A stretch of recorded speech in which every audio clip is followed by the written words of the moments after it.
The land is disappearing before our eyes. Maryland's eastern shore is in the crosshairs of climate change-induced sea level rise.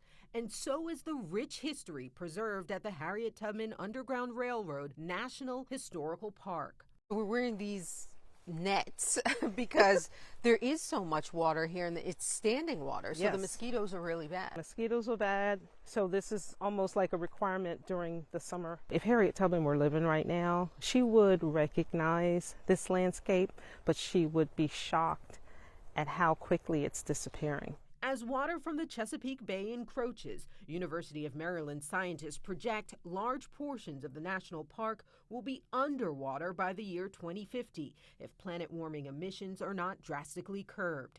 Rising tides threaten sites like this cemetery for free Black people in Tubman's community. Over time, these very low-lying areas that were part of the important trails that allowed people to escape at that time will be lost in some places.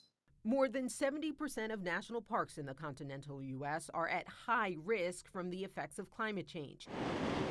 From sea level rise and flooding to extreme temperatures, drought, and wildfires.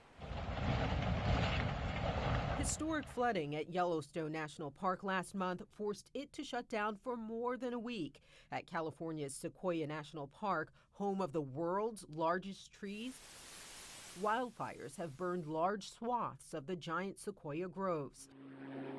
Wildfires and extreme heat have forced California's Yosemite National Park to close several times in recent years.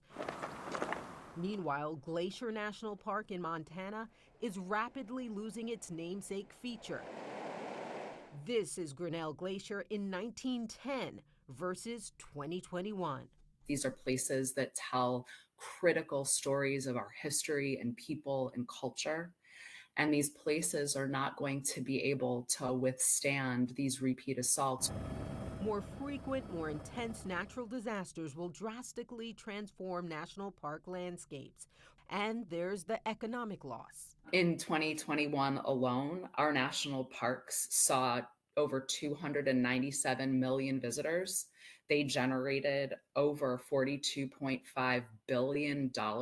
Back on Maryland's eastern shore, the National Park Service says it has teamed up with the Army Corps of Engineers and the National Oceanic and Atmospheric Association to fight the growing impacts of climate change.